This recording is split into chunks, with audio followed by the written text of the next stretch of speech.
آپ سمجھتے ہیں کہ دنیا میں بڑی بڑی ایٹمی طاقتیں دنیا کی ضرورت ہے تو یہ غلط بات ہے، بلکہ دنیا کی اہم ترین اور حساس ضرورت اگر کوئی ہے تو وہ یہ ہے کہ کوئی اللہ سے ڈرنے والا حاکم ہمارے اوپر مسلط ہے نا۔ اب مسلمانوں کے پاس بھی حکومت نہیں ہے تو اسی لیے نہیں ہے کہ مسلمان اللہ سے ڈرتے ہی نہیں۔ مسلمانوں کے اندر نہ خوف خدا ہے، وہ امام اہل سنت نے کہا ہے کہ دل لہو میں کھونا تجھے، لہو مطلب ہوتا ہے کھیل، دل لہو میں کھونا تجھے، شب صبح تک سونا تجھے، شرم نبی خوف خدا یہ بھی نہیں وہ بھی نہیں۔ ہماری زندگیاں تو نہ ہمیں رسول علیہ السلام کی حیا رہے گی، نہ ہمارے اندر اللہ تعالیٰ کا خوف رہے گا، اور یہ عظیم ترین دولتیں ہیں، عظیم ترین دولت ہے نا۔ اللہ تعالیٰ نے ایمان والوں کو فرمایا، اگر آپ یہی سمجھتے ہیں کہ ایمان لانے کے بعد ہماری ساری ذمہ داریاں ختم ہو چکی ہیں تو آپ غلط ہیں۔ اللہ تعالیٰ نے قرآن مجید میں فرمایا ہے یا ایھا الذین آمنوا اتقوا اللہ، آپ حافظ ہیں کوئی غلطی ہوگی تو بتائیے گا، اے ایمان والوں اللہ سے ڈرو۔ یعنی ایمان والوں کی ذمہ داری ہے کہ ایمان لانے کے بعد وہ نیکیاں کریں اور نیکیاں کرنے کے بعد بھی اللہ سے ڈرتے رہیں۔ حضرت عمر کے بارے میں نبی علیہ السلام نے دنیا میں جنت کی خوشخبری دی، وہ 10 خوش نصیب صحابہ میں سے ہیں، پھر بھی ان کے طرف یہ قول منسوب ہے کہ جب چڑیا کو دیکھتے تو بڑی حسرت سے کہا کرتے کہ کاش میں یہ چڑیا ہوتا جو ایک ڈال سے دوسرے ڈال پہ جاتی ہے، اسے قیامت کے دن حساب بھی نہیں ہوتا۔ اللہ کا ایسا خوف۔ حضرت ابوبکر فرماتے ہیں اگر قیامت کے دن ندا کر دی جائے کہ صرف ایک شخص جہنم میں جائے گا تو میرے اعمال ایسے ہیں جب نگاہ کرتا ہوں تو میں سمجھتا یہ ہوں کہ وہ ایک جہنم میں جانے والا شخص ابوبکر ہے، اور اللہ سے امید بھی رکھتے ہیں، اور فرماتے ہیں اگر اعلان کیا جائے کہ جنت میں کوئی ایک شخص جائے گا تو ابو بکر کو اللہ کے کرم اور رحم سے یہ امید ہے کہ وہ ابو بکر ہی وہ انسان جنتی ہو۔ یعنی نیکیاں کرنے کے بعد بھی اللہ سے ڈرتے رہیں، ایسا مزاج دین اسلام چاہتا ہے۔ آپ لوگ نیک بھلے لوگ ہیں اس لیے بتا رہا ہوں کہ نیکیاں کرنے کے باوجود ہمیں اللہ سے ڈرتے رہنا چاہیے۔ نماز پڑھنے کے بعد بھی ہمیں اس بات کا خوف لگا رہنا چاہیے کہ ہماری نمازیں قبول ہوئی کہ نہیں۔ اللہ تعالیٰ تکبر کرنے والے عبادت گزاروں کو پسند نہیں کرتا، کہ کوئی تکبر کرے کہ میں نمازیں پڑھ رہا ہوں تو میں دوسروں کو حقارت کی نظر سے دیکھیں جو نمازیں نہیں پڑھتے، بلکہ ایسا نہیں۔ اپنی ٹوٹی پھوٹی نمازوں پہ ہمیں ہمیشہ شرمندہ رہنا چاہیے، جیسا حق ہے ہم ویسی عبادتیں نہیں کر پائے۔ تو بہرحال ہمارا رشتہ جو اللہ تعالیٰ سے کمزور ہو گیا ہے، ہمارے بزرگوں کی روش سے جو ہماری دوری ہے، اس نے ہمیں دنیا میں ذلیل اور رسوا کر کے رکھا، اور دنیا میں یقین جانے جو مسلمانوں کی سوشل ویلیو ہے، جو سماجی حالات ہیں، وہ نہایت گرے ہوئے ہیں نا۔ اور اگر آپ یہ سمجھتے ہیں کہ پیسے روپے سے ان مسائل کا حل ہو سکتا ہے تو جناب ایسا نہیں۔ ان مسائل کا حل اپنے رب کی طرف لوٹنے سے ہی ہو سکتا ہے نا۔ ہم ہمیشہ کسی کی میت پہ پڑھتے ہیں انا للہ و انا الیہ راجعون، ہم اللہ کے ہیں اور ہمیں اسی کی طرف لوٹنا ہے۔ یہ دنیا کی اہم ترین حقیقت ہے کہ بندہ اگر جیتے جی اس کے طرف لوٹ جائے تو ٹھیک، ورنہ اگر وہ کہا جاتا ہے نا آج لے ان کی پناہ، آج مدد مانگ ان سے، کل نہ مانیں گے قیامت میں اگر مان گیا۔ جیتے جی اگر ہم اپنے رب کے طرف رجوع کر لیے تو یہ ہمارے لیے بھلائی کا سبب ہے، ورنہ اگر اسی غفلت میں ہماری موت ہو گئی تو پھر ہمیں عذاب الہی کا سامنا کرنا پڑے گا، جس کی سخت انسانی طاقت سے باہر ہے۔ یعنی ہم اس کو برداشت نہیں کر سکتے جو جہنم کے عذاب گنائے گئے ہیں، جو جہنم کے عذاب ہمیں بتائے گئے۔ تو دنیا میں ہمیں زندگی اپنی اللہ رسول سے رشتہ مضبوط کر کے گزارنی چاہیے۔ اللہ رسول کا ذکر، اللہ رسول کے ذکر سے، اللہ رسول کی فکر سے، اللہ رسول کی یاد سے ہمیں زندگی ہماری عبارت ہونی چاہیے۔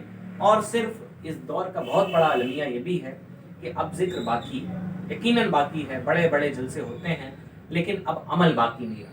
یعنی ہمارے اندر علم زیادہ ہو گیا ہے اور عمل تھوڑا ہو گیا، بلکہ ہمیں جتنا علم ہے اس پہ عمل کرنے کی بھی کوشش کرتی رہنی چاہیے اور مزید علم حاصل کرنے کی کوشش کرنا چاہیے۔ تو یاد رکھیں اللہ تعالیٰ سے اپنا رشتہ مضبوط رکھیں، اور مذہب اسلام اتنا پیارا دین ہے کہ نہ آپ کو اپنی فیملی چھوڑنے کا کہتا ہے، نہ ماں باپ سے دور رہنے کا، ایسا بھی نہیں کہ آپ کو مذہبی ہونا ہے تو شادی بیاہ نہیں کرنا ہے، بلکہ واحد دنیا کا ایسا مذہب میرے مطالعے کے مطابق ہے کہ جس نے کہا ہے کہ شادی آدھا ایمان، نکاح آدھا ایمان، دنیا کا واحد ایسا مذہب ہے۔ ورنہ دنیا کے سارے مذاہب میں اگر آپ کو دھرم گرو بننا ہے، آپ کو بہت دھارمک ہونا ہے، تو پھر ہوتا ہی ہے کہ آپ کو شادی بیاہ نہیں کرنا ہے، اولادیں نہیں ہونی ہیں، آپ کو پیسے نہیں کمانے ہیں، بلکہ بھکشا جو ملتی ہے اسے لے کے ہمیں اپنی زندگی کاٹنی ہے۔ آج ہی میں وہ اسلامی زندگی ایک کتاب ہے اسے پڑھ رہا تھا تو میں نے اس میں پڑھا کہ نبی علیہ السلام نے فرمایا بہترین کمائی وہ ہے جو اپنے ہاتھ سے کمائی جائے، اور صرف فرمایا نہیں، میرے نبی اپنے ہاتھ سے کمایا بھی کرتے، ہے نا، نبی علیہ السلام اپنے کام خود سے کیا کرتے تھے۔ تو اتنا پیارا مذہب ہے کہ آپ اپنی زندگی گزاریں، خوشحال زندگی گزاریں، بلکہ اس کے طریقہ کار بھی بتائے گا، لیکن تمام چیزوں میں ہمارا رشتہ ہمارے رب سے نہایت مضبوط ہونا چاہیے، ہمارے رب کی محبت ہمارے دل میں ہونی چاہیے، اس کا خوف اور خشیت ہمارے دل میں بسا ہونا چاہیے، اس کا ذکر ہمیں نہایت ادب احترام کے ساتھ سننا چاہیے کہ اللہ رسول کا ذکر ہے نا۔ اور فرمایا گیا کہ ایک اچھی محفل، ایسی محفل جیسی آج ہو رہی ہے، یہ 20 لاکھ بری نشستوں کا کفارہ ہے۔ ہم جاتے ہیں بازار میں، کسی کے ساتھ بیٹھ گئے، جانے انجانے میں ہم برے لوگوں کے ساتھ بیٹھ جاتے ہیں، کوئی شرابی ہے، کوئی گھر سے ماں باپ کا نافرمان ہے، کوئی نمازیں نہیں پڑھتا، آج برائیوں کا دور ہے، دور قیامت ہے، ہم سب کے ساتھ بیٹھ جاتے ہیں، جانتے نہیں انجانے میں بیٹھ جاتے ہیں۔ اور فرمایا گیا جب بندہ ایک ایسی نیک محفل میں بیٹھتا ہے جہاں اللہ رسول کا ذکر ہو رہا ہو، تو وہ 20,000 یا روایتوں میں آیا ہے 20 لاکھ بری محفلوں کا کفارہ ہو جاتا ہے، یعنی اللہ تعالیٰ 20 لاکھ بری محفلوں کے گناہ اس سے معاف فرما دیتے ہیں۔ تو ہمیں اپنے گھروں میں ایسی نیک محفلیں بھی سجانا چاہیے تاکہ اللہ تعالیٰ سے رشتہ ہمارا مضبوط ہو۔ اللہ نے قرآن مجید میں فرمایا ہے، کیا مسلمانوں کے لیے وقت نہیں آ گیا کہ وہ اپنے رب کی طرف لوٹ آئے؟ تو ہمیں اپنے رب کی طرف لوٹ آنا چاہیے، اور یہ اتنا مشکل امر نہیں ہے جتنا ہم سمجھتے ہیں۔ 5 وقتہ نمازیں مسلمانوں پہ فرض ہیں، اس کے علاوہ بندوں کے حقوق ہیں، اور برائیوں سے بچنا ہے نا۔ اسے اپنی زبان میں کہیں تو اسلام ایمان اور احسان کہا جاتا ہے، لیکن میں آپ کو بہت آسان کر کے سمجھاؤں کہ اسلام ایمان مطلب اپنا ایمان عقیدہ پختہ رکھیں، اپنے نہج اور بزرگوں کے طریقے پہ ہمیشہ قائم رہیں، اسی میں نجات ہے۔ نبی علیہ السلام نے فرمایا ہے کہ میرے امت کی بڑی جماعت ہمیشہ حق پہ ہوگی، من شذ فی النار، جو ان سے الگ ہوگا وہ جہنم میں جائے، جو بھی ان سے الگ ہوگا وہ جہنم میں جائے۔ اور قدرت کا قانون ہے نا، اللہ تعالیٰ تو بے نیاز ہے نا، ہمیں تو اس کی بے نیازی سے خوف آنا چاہیے کہ ہم نمازیں ضرور پڑھتے ہیں، یاد رکھیں وہ ہماری نمازوں کا محتاج نہیں، ساری دنیا بھی اگر کفر کر بیٹھے تب بھی اللہ کی ذات میں کوئی فرق نہیں آتا۔ تو ہمیں اللہ کی بے نیازی کی طرف جب آپ نگاہ کریں گے تو خوف سے لرز جائیں گے، ہے نا۔ ہمیں تو نہایت طور پہ اپنے آپ کو ان چیزوں کا پابند رکھنا چاہیے، ان عقائد نظریات کا پابند رکھنا چاہیے جو ہمارے بزرگوں سے ہمیں ملا ہے۔ دور پرفتن ہے، لوگ طرح طرح کی باتیں کر رہے ہوتے ہیں، ہر چیز پہ شرک اور بدعت کی تہمتیں لگائی جاتی ہے۔ وجہ یہ ہوتی ہے کہ بولے بالے مسلمان اپنے اسلام کے بارے میں بہت کچا پکا علم رکھتے ہیں، ہے نا، انہیں معلوم نہیں ہوتا کون سا طریقہ صحیح ہے، کون سا طریقہ غلط ہے۔ گزارش یہ ہے کہ اپنے ایمان عقیدے کے بارے میں نہایت پختہ علم رکھیں۔ ہم میلاد شریف کرتے ہیں اس لیے تھوڑی کرتے کہ ہمارے ماں باپ کراتے ہیں، نہ، ہم اس لیے کرتے ہیں کہ اللہ رسول کی پسندیدہ چیز ہے نا۔ یہ نبی علیہ السلام کی حدیث پاک ہے کہ ایک اچھی محفل 20 لاکھ یا 20,000 بری محفلوں کا کفارہ ہے نا۔ تو ہم اس لیے کرتے ہیں۔ نبی علیہ السلام کے صحابی حضرت سفیان بن عیینہ فرماتے ہیں جہاں اللہ رسول کا ذکر ہوتا ہے، اللہ کے نیک بندوں کا ذکر ہوتا ہے، وہاں اللہ کی رحمتیں نازل ہوتی ہیں۔ ہم اس لیے نہیں کرتے کہ ہمارے ماں باپ کراتے تھے، اگر کسی کے ماں باپ معاذ اللہ 100 بار معاذ اللہ غلط راستے پہ ہوں تو اس کی اتباع میں بیٹے غلط راستے پہ تھوڑی نہ ہو۔ ہم اس لیے کرتے ہیں کہ ہمارے اسلام کے پسندیدہ اعمال ہیں کہ ہم اللہ رسول کا ذکر کریں، میلاد کی محفلیں بیٹھ کے ہم اپنے رب کو یاد کریں، اس کے رسول کو یاد کریں، کلمہ پڑھیں، درود پڑھیں، یہ سب ہمارے بزرگ۔ ابھی شب برات آ رہی ہے نا، اب دیکھیں کتنا پرفتن دور۔ ہمارے علماء نے فرمایا، ہم نے پڑھا ہے کتابوں میں کہ اس دور پرفتن میں اگر کوئی اللہ کر لے، کوئی مکروہ وقت میں بھی اگر نماز پڑھ رہا ہو تو اس کو نماز سے نہ روکا جائے، نیت باندھ رہا ہو مت روکیے، پڑھ لینے دیجیے، دور پرفتن ہے۔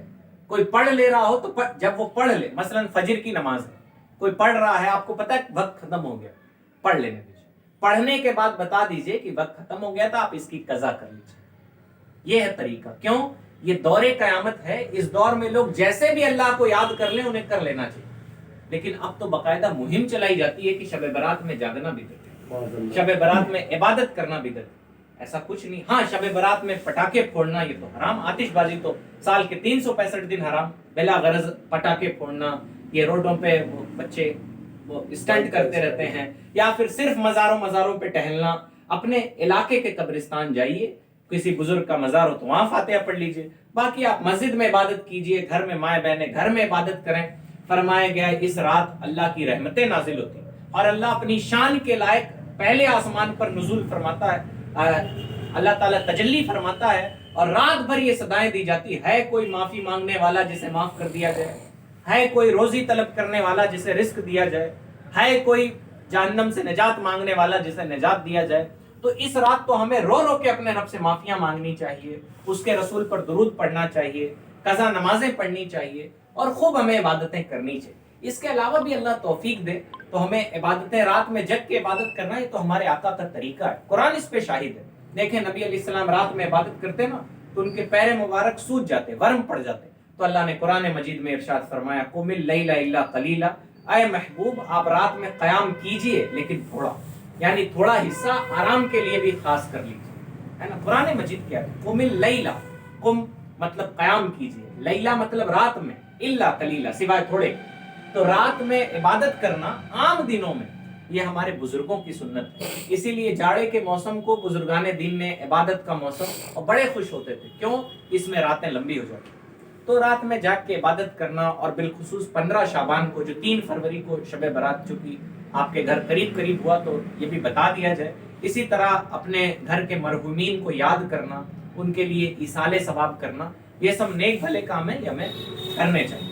اور اللہ سے رشتہ مضبوط کرنے کے لیے ہمیں جو اللہ کے احکام ہیں، 5 وقتہ نمازیں، اس کی پابندی کریں۔ نبی علیہ الصلوۃ والسلام نے فرمایا حدیث پاک کا مفہوم کہ ایک فرض نماز سے لے کے دوسرے فرض نماز، 2 فرض نمازیں اپنے بیچ کے گناہوں کا کفارہ ہیں۔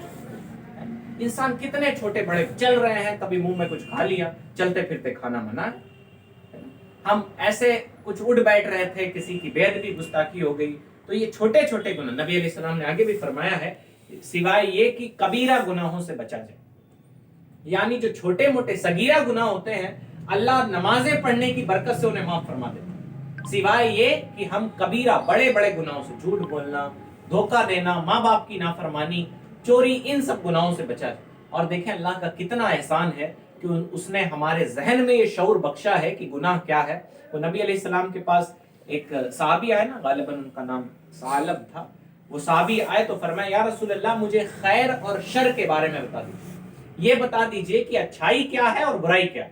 تو نبی علیہ السلام نے فرمایا کہ اپنے دل سے پوچھ، استفت بقلبک، اپنے دل سے سوال کرو، جب تم برائی کرو گے تو تمہارے دل پہ وہ بوجھ ہوگا۔ آج دیکھیں ہم جھوٹ بولتے ہیں تو اپنے بڑوں سے چھپ چھپ کے، بچے بھی بدماشی کرتے ہیں تو انہیں معلوم ہوتا ہے کیا کام بڑوں کے سامنے کرنا ہے، کیا چھوٹوں۔ یہ اللہ کا احسان ہے کہ اس نے ہمارے ذہنوں میں یہ شعور بخش دیا، ہمارے ذہنوں میں یہ شعور دیا۔ ہمیں نہایت طور پہ ان برے کاموں سے بچنا چاہیے۔ کوئی امام صاحب کے سامنے کہتا ہے کہ ہم نماز نہیں پڑھتے، بلکہ بے نمازی ہوتا ہے تو امام صاحب سے منہ چھپاتا ہے کہ ابھی امام صاحب کہیں گے کہ نماز نہیں پڑھتے، ہے نا۔ کوئی جھوٹا ہوتا ہے تو ماں باپ کے سامنے جھوٹ نہیں بولتا، کسی کو کوئی بری لت ہوتی ہے تو پھر اپنے بڑوں کے سامنے وہ نہیں کرتا۔ تو ہمیں اللہ سے تو اس سے بھی زیادہ ڈرنا چاہیے اور ہمیں اللہ کو بھولے نہیں بیٹھے رہنا چاہیے۔ اللہ نے قرآن مجید میں فرمایا لا تکونوا کالذین نسوا اللہ، ان لوگوں کی طرح مت بنو جو اپنے رب کو بھول بیٹھے، بلکہ ہمیں ہر لمحہ اپنے رب کو یاد رکھنا چاہیے۔ اور رب کو یاد رکھنا یہی ہے کہ ہم ہر زندگی کے موڑ پہ اللہ سے ڈرتے رہیں، ہم ہر کام میں ہر عبادت کر کے بھی اللہ سے ڈرتے رہیں۔ نیکیاں کر کے اکڑ جانا یہ تقویٰ نہیں ہے، بلکہ نیکیاں کر کے عاجزی دکھانا۔ ہم نے میلاد شریف کی پھر بھی عاجزی کیا، اللہ تو قبول کر لے، ہم اس طرح سے اہتمام کہاں کرتے ہیں۔ اور میلاد شریف اللہ تعالیٰ یہ اہتمام قلب کے ساتھ ہمیں کرنا چاہیے، یعنی دل کا اہتمام ہو کہ ہم انشاءاللہ جو سنیں گے اس پہ عمل کرنے کی کوشش کریں گے انشاءاللہ۔ اسے کہتے ہیں اہتمام قلب۔ دور قیامت ہے، لوگوں نے اسٹیج سجائے، مائک لگائے، پھلجھڑیاں لگائی، بڑی بڑی میلادیں ہوئیں، لیکن وہ اہتمام قلب نہیں رہتے۔ ہمیں دل سے اللہ رسول کی باتیں سننی چاہیے اور اس نیت کے ساتھ کہ ہم اس پہ عامل یعنی عمل کرنے والے بنیں۔ تو بہرحال ہمیں اللہ کے ساتھ اپنا رشتہ مضبوط کرنا چاہیے، اور نمازوں کی پابندی اس کا بہترین ذریعہ ہے، قرآن مجید کی تلاوت اس کا بہترین ذریعہ ہے۔ یاد رکھیں مجدد الف ثانی 1000 سال کے مجدد ہیں، اور یہ فرماتے ہیں کہ انسان 40 ہزار سال بھی عبادت کرے اور فرائض کو چھوڑ دے تو کوئی فائدہ نہیں، بلکہ 40,000 سالوں کی عبادت اور فجر کی 2 رکعت نماز کبھی برابر نہیں ہو سکتی۔ زیادہ کم کی بات چھوڑیے، برابر نہیں ہو سکتی۔ اللہ نے فرائض میں جو ثواب رکھا ہے اس کی شان ہی الگ ہے، تو کم از کم فرض نمازوں کی پابندی کسی طرح سے نہ چھوٹنے پائے۔ اور یہ انسان کو دنیا میں بھی برکتوں کا ظہور ہوتا ہے ایک صبح سویرے اٹھنے والا شخص، اب تو مسلمانوں کے گھروں میں آپ دیکھتے ہیں کہ بچے 10 بجے 11 بجے تک سو رہے ہوتے ہیں، آدھا دن بستری پہ گزر جاتا، پھر وہ کہتے ہیں جناب کیا کریں، اب کچھ ہے ہی نہیں، مسائل ہی نہیں۔ انہوں نے اتنی درد بھری باتیں لکھی ہیں کہ مسلمان کے بچے دن بھر سوتے رہتے ہیں، پھر شام میں روڈوں پہ نظر آتے ہیں، پھر نتیجہ یہ ہوتا ہے نہ ان کے پاس کسب معاش پیسے کمانے کے ذریعے ہیں نہ کچھ ہیں۔ قومیں ایسے ہلاک نہیں ہوتی۔ صبح کا وقت برکت کا وقت ہوتا ہے، اور صبح کی نیند انسان کی ول پاور کو کمزور کر دیتی ہے، قوت ارادی کو۔ انسان دیر میں سو کے اٹھے تو سوچتا ہے چلیں آج کے سارے پلان کینسل کر دیتے ہیں، لیکن وقت سے اٹھ جائے تو اسے لگے گا بڑا اچھا خاصا دن ہے، سب کر لیتے ہیں، لیکن یہ بھی کر لیں، وہ بھی کام کر لیں، وہ بھی کر لیں۔ تو ہمیں نمازوں کی پابندی کرنے کی برکت دنیا میں یہ ملتی ہے، انسان ویل ڈسپلنڈ رہتا ہے اور اس کا ول پاور بہت زیادہ بڑھ جاتا ہے، اور قیامت میں جو اس کی برکتیں وہ کمال کی ہیں۔ اور نبی علیہ السلام نے تو صبح کی نماز کے بارے میں فرمایا کہ ہمارے اور منافقوں کے بیچ فجر اور عشاء کی نماز یہ فرق ہے، یعنی منافقین پر فجر اور عشاء کی نماز بھاری پڑتی۔